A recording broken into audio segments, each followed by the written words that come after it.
What's up kabalen? Another day, another vlog na naman para sa atin, no? At maraming salamat sa Panginoon sa pagbibigay po sa atin ng panibagong pagkakataong makapag-vlog sa araw na to. Ayan, medyo matagal-tagal tayo hindi nakapag-vlog kasi medyo na-busy tayo, no? Pero at least ngayong araw, nagkaroon tayo ng konting time at samahan nyo ako, mag-errands tayo, mag-grocery tayo at tingnan natin kung makapagpagupit ako kasi masyado nang mahaba yung side sa gilid dito. So, ayun, naisipan ko i-video itong errands ko na to dahil medyo matagal-tagal na tayong walang upload. Kaya samahan nyo ako mga kabalen at mag-errands tayo. Okay, let's go!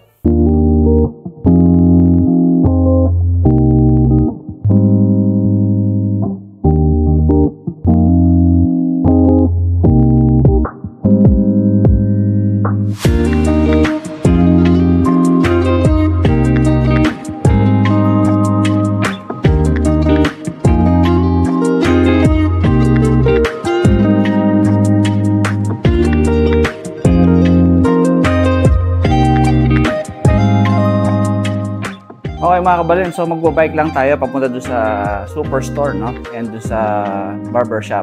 So kasi malapit lang naman yung mga puntahan dito and syempre wala naman tricycle dito tsaka kung ano yung mga iba pa mga transportation. So it's either Uber or mag-bus ka, mag-train ka. So malapit lang naman, so magbabike lang tayo. At syempre exercise na rin. Tara!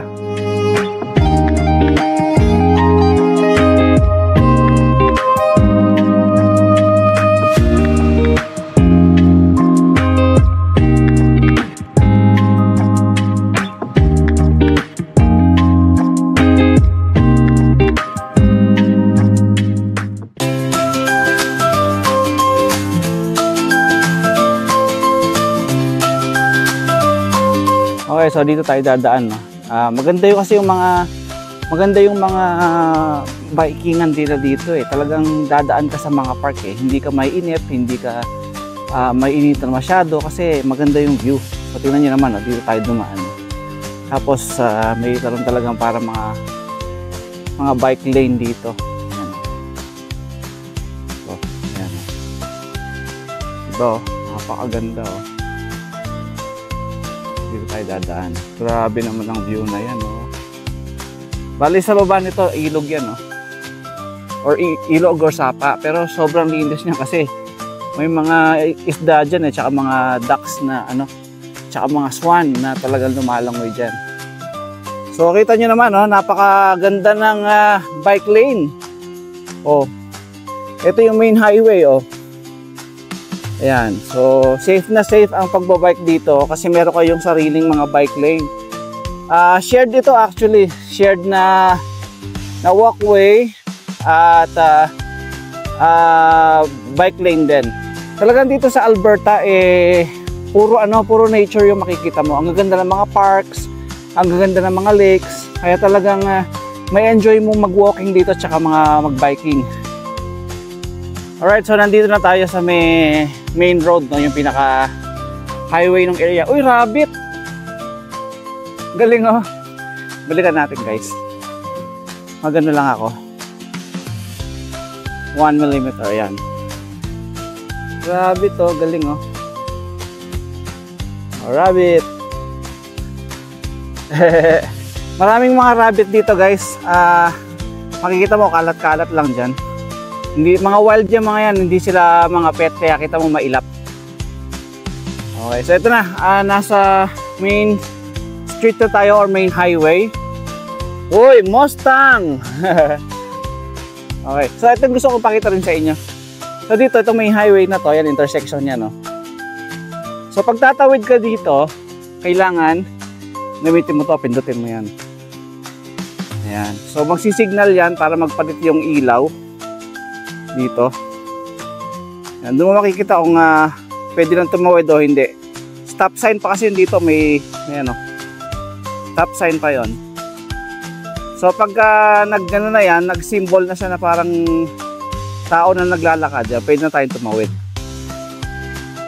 Ayun, let's go. O, tawid na tayo ng highway. Ayan. So ito. So ito yung pupuntahan natin, yung banda dun, no? Yung mga pamilihan doon. Maraming pamilihan doon eh.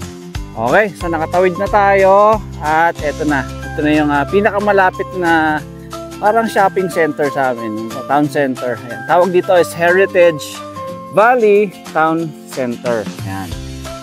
Let's go, tawid!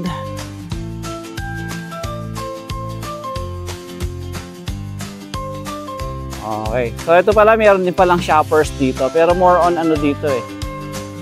More on yung mga quick needs lang. Tsaka meron din pharmacy dito sa loob. Yan, shoppers. Pero pupunta tayo dito sa Canadian Superstore, you know. Yung malaki doon. Okay, so yan na. Ang Canadian Superstore. Malaki to guys, maaliwala sa loob.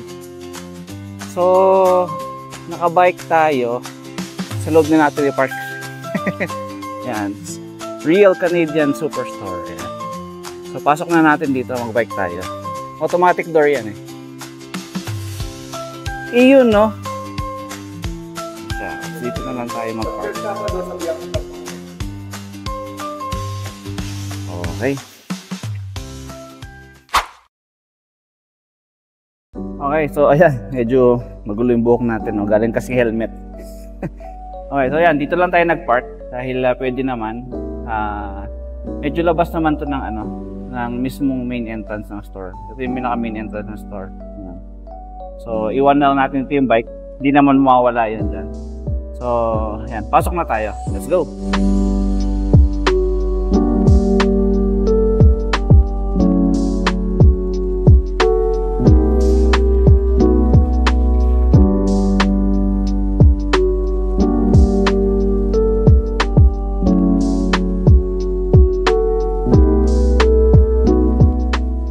Okay, so yung mga bibilhin natin ngayon ay mga pangsangkap or yung mga toppings or yung tinatawag nilang condiments para sa hotdog sandwich. Ayan. Kasi bukas magkakaroon kami ng parang maliit na gathering. Mag-ano kami, hotdog party. Ayan. So bibili tayo ng mga pickles, mga relish, mustard, ketchup, mayonnaise, ayan, yung mga panglagay sa sa hotdog sandwich. Kasi may mga natitira pa akong DJ hotdog sa fridge. At syempre, i-share natin yan sa buong pamilya dito sa tinitirahan ko dito sa Canada. Syempre, share natin sa ating mga housemates. Yan.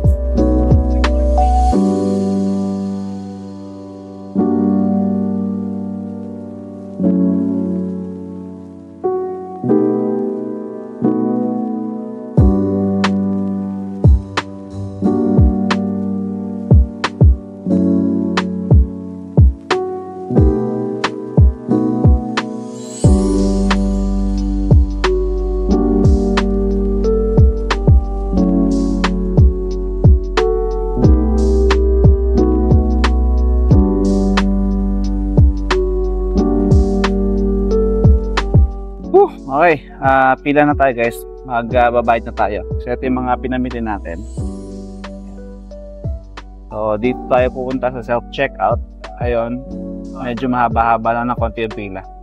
Okay, tayo na.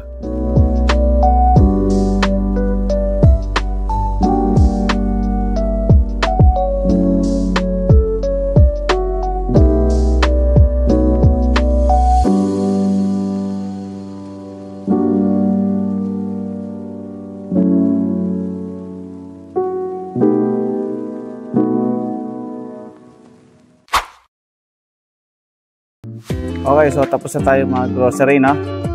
Tignan natin kung bukas pa yung barbershop. Let's go!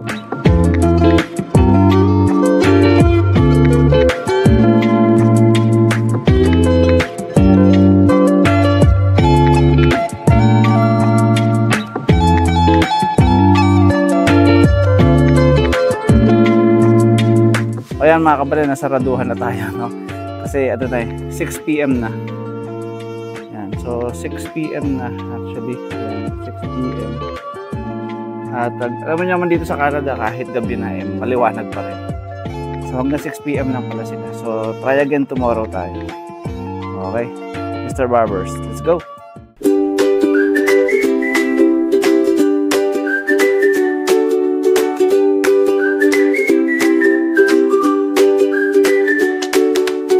Okay, so ayan no, mga kabalen, no? Maraming salamat sa inyong pagsama sa akin sa aking errands ngayong araw na to. So yeah, naggrocery lang tayo, literal na namili lang tayo. And unfortunately, sarado na yung barbershop. Kaya siguro baka bukas na lang.